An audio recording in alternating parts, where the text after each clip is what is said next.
Bonjour à tous. Dans cette séquence, je vais vous présenter plus en détail la troisième phase de la réflexion. C'est la phase de mise en œuvre du projet.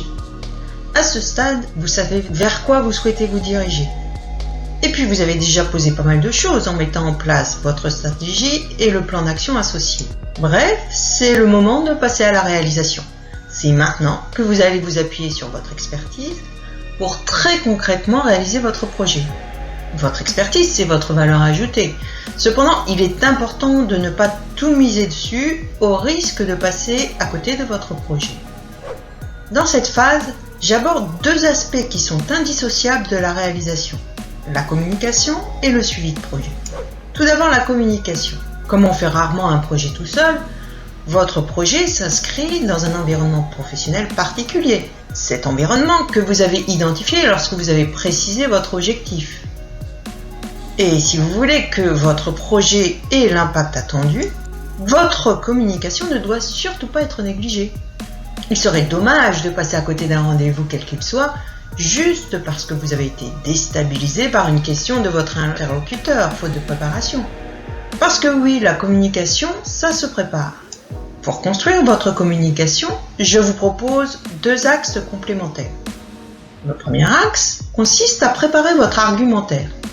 Il s'agit de préparer un rendez-vous ou une intervention en envisageant différents angles d'approche afin de mettre en place votre argumentation.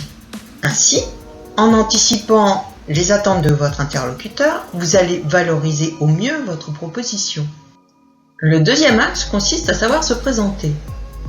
Pour cela, vous allez travailler votre présentation en faisant ressortir les points essentiels de votre proposition de manière à susciter l'intérêt de votre interlocuteur. En effet, une bonne présentation ne s'improvise pas.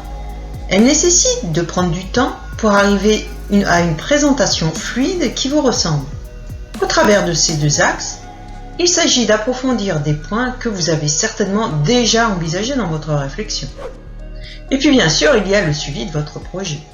Pour maintenir le cap de l'objectif, dès le lancement des premières actions, vous allez suivre votre plan d'action initial.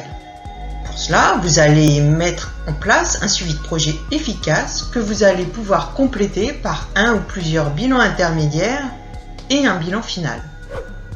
Un suivi de projet efficace repose sur le cycle suivant. À une fréquence adaptée qu'il vous faudra définir. Pour chaque action réalisée sur la période, vous allez d'abord évaluer l'écart entre ce que vous attendiez et les résultats obtenus.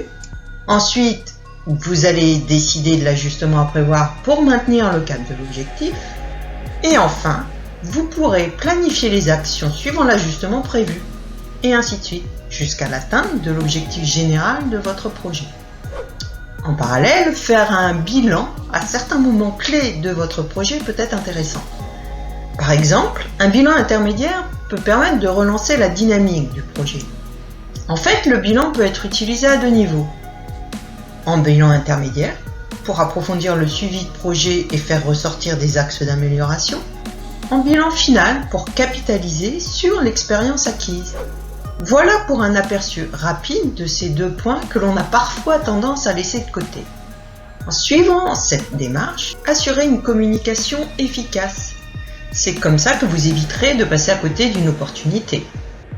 Et puis vous allez mettre en place un suivi adapté qui va vous permettre d'ajuster vos actions au plus près de la réalité opérationnelle. C'est ainsi que vous allez sécuriser votre projet.